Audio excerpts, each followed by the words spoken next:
नमस्कार। जय हिंद, जय भारत। आज हम याद करते हैं भाई परमानंद जी को। आज हम श्रद्धांजलि देते हैं भाई परमानंद जी को। जी हाँ, महान क्रांतिकारी, महान देशभक्त, महान राजनेता और महान विचारक भाई परमानंद जी। भाई परमानंद जी का जन्म दिनांक 4 नवंबर सन 1876 को हुआ था और उनकी मृत्यु दिनांक 8 दिसंबर सन 1947 के दिन हुई थी। भारतीय स्वतंत्रता संग्राम के महान क्रांतिकारी थे यह। भाई जी बहुआयामी व्यक्तित्व के स्वामी थे। वह जहां आर्य समाज और वैदिक धर्म के अनन्य प्रचारक थे, वहीं इतिहासकार, साहित्य मनीषी और शिक्षाविद के रूप में भी उन्होंने ख्याति अर्जित की थी। सरदार भगत सिंह, सुखदेव, पंडित राम प्रसाद बिस्मिल, करतार सिंह सराबा जैसे असंख्य राष्ट्रभक्त युवक उनसे प्रेरणा प्राप्त कर बलि पथ के राही बने थे, अर्थात उन्होंने अपना बलिदान दे दिया था। देशभक्ति, राजनीति, दृढ़ता तथा स्वतंत्र विचारक के रूप में भाई परमानंद जी का नाम सदैव स्मरणीय रहेगा। आपने कठिन तथा संकटपूर्ण स्थितियों का डटकर सामना किया और कभी विचलित नहीं हुए। आपने हिंदी में भारत का इतिहास लिखा है।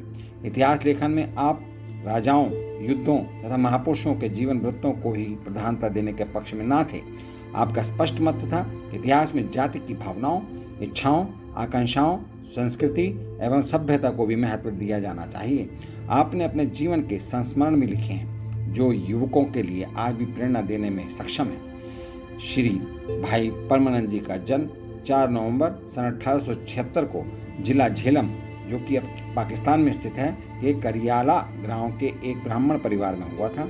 इनके पिताजी का नाम भाई ताराचंद्र जी था। इसी पावन कुल के भाई मतीदास ने हिंदू धर्म की रक्षा के लिए श्री गुरु तेग बहादुर जी के साथ दिल्ली पहुंचकर औरंगजेब की चुनौती स्वीकार की थी। सन 1902 में भाई परमानंद ने पंजाब विश्वविद्यालय से स्नातकोत्तर की उपाधि प्राप्त की और लाहौर के दयानंद एंग्लो महाविद्यालय में शिक्षक नियुक्त हुए। भारत की प्राचीन संस्कृति तथा वैदिक धर्म में आपकी रुचि देखकर महात्मा हंसराज ने आपको भारतीय संस्कृति का प्रचार करने के लिए अक्टूबर सन 1905 में अफ्रीका भेजा। डरबन में भाई जी की गांधी जी से भेंट हुई।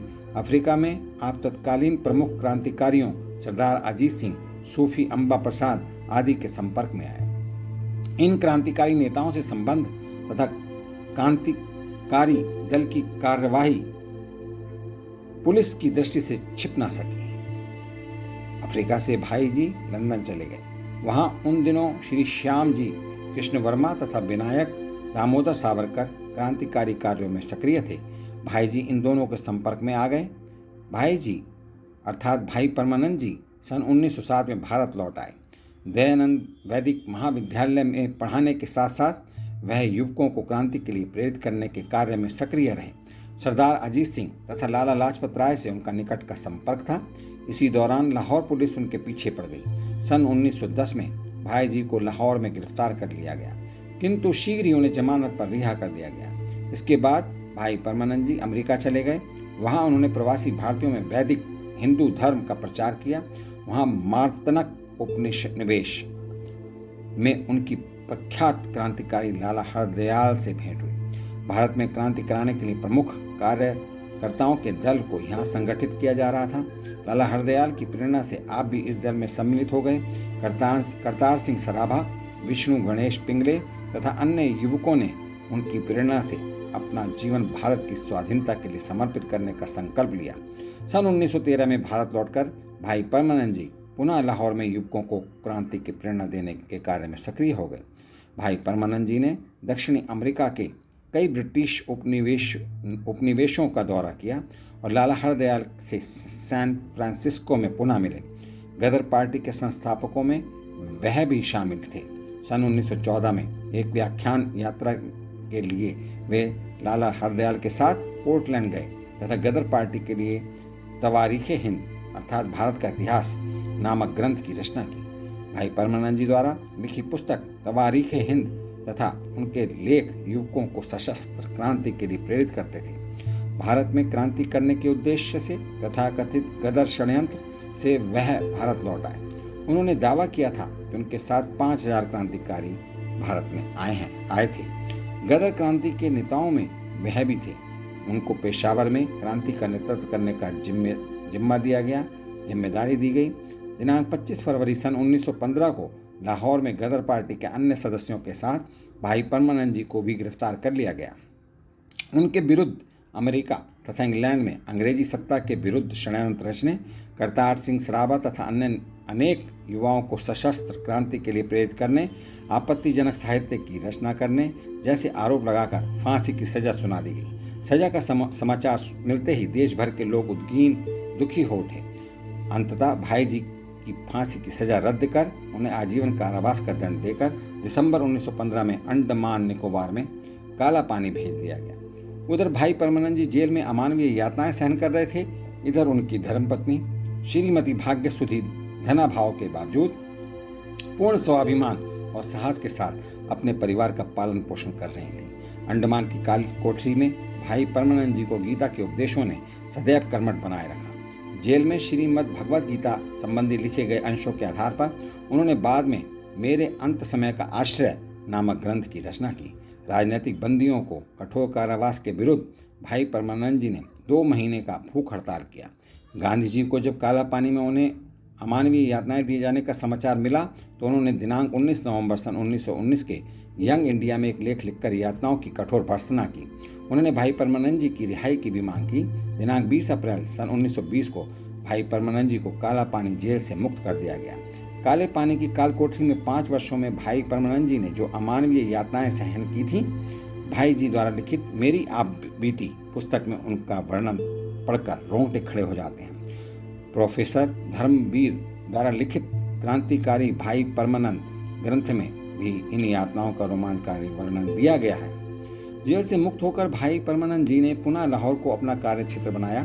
लाला लाजपत राय भाई जी के अनन्य मित्रों में थे। उन्होंने राष्ट्रीय विद्यापीठ नेशनल कॉलेज की स्थापना की तो उसका कार्यभार भाई परमानंद जी को सौंपा गया। इसी कॉलेज में भगत सिंह व सुखदेव आदि पढ़ते थे। भाई परमानंद जी ने उन्हें भी सशस्त्र क्रांति के यज्ञ में आहुतियां देने के लिए प्रेरित किया। भाई परमानंद जी ने वीर बंदा बैरागी पुस्तक की रचना की जो पूरे देश में चर्चित रही। कांग्रेस तथा गांधी जी ने जब मुस्लिम तुष्टीकरण की घातक नीति अपनाई तो भाई परमानंद जी ने उसका कड़ा विरोध किया। यही कारण है कि वे कांग्रेस के आंदोलनों से दूर रहे।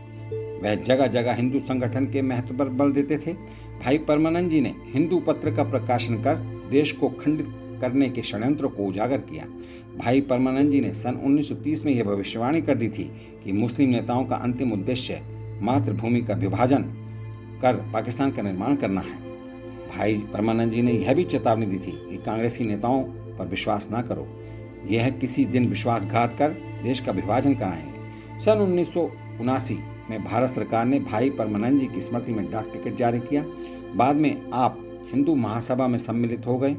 महामना पंडित मदन मोहन मालवीय का निर्देश एवं सहयोग आपको बराबर मिला।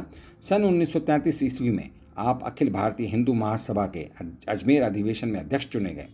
जब भाई परमानंद जी की भविष्यवाणी सत्य सिद्ध हुई तथा भारत विभाजन और पाकिस्तान के निर्माण की घोषणा हुई तो भाई परमानंद जी के हृदय में एक ऐसी वेदना पनपी कि वे उससे उबर नहीं पाए तथा दिनांक 8 दिसंबर सन 1947 को उन्होंने इस संसार से विदा ले ली। भाई जी के सुपुत्र डॉक्टर भाई महावीर भी अपने पूज्य पिताश्री के पद चिन्हों पर चलते हुए राष्ट्र और हिंदू समाज की सेवा में सक्रिय रहे। उनकी स्मृति को बनाए रखने के लिए दिल्ली में एक व्यापार अध्ययन संस्थान का नामकरण उनके नाम पर किया गया। सन 1979 में भारत सरकार ने उनकी स्मृति में डाक टिकट जारी किया और भाई परमानंद जी द्वारा लिखित पुस्तकों के नामों के अंतर्गत हिंदू संगठन, भारत का इतिहास, 2 लहरों की टक्कर, मेरे अंत समय का आश्रय, पंजाब का इतिहास, वीर बंदा बैरागी, मेरी आप बीती आदि साहित्य आज भी इस महान विभूति की पावन स्मृति को अक्षुण्ण रखे हुए हैं। आज हम उनको याद करते हैं और उनको श्रद्धांजलि अर्पित करते हैं और उनके परिवार को आगे आने वाले समय में उनको किसी प्रकार का कष्ट न हो, यह शुभकामनाएं करते हैं। इन्हीं शब्दों के साथ मैं आज का ये भाई परमानंद जी के ऊपर जो दिया गया व्याख्यान माला थी उसको मैं समाप्त करता हूँ तथा आप सभी परिवारजनों के लिए मंगल कामनाएं, शुभकामनाएं करते हुए ईश्वर से प्रार्थना करता हूँ कि आप सदैव सुखी, संपन्न, समृद्ध, स्वस्थ और खुश रहें। इन्हीं शब्दों के साथ बहुत बहुत धन्यवाद। नमस्कार। जय हिंद, जय भारत।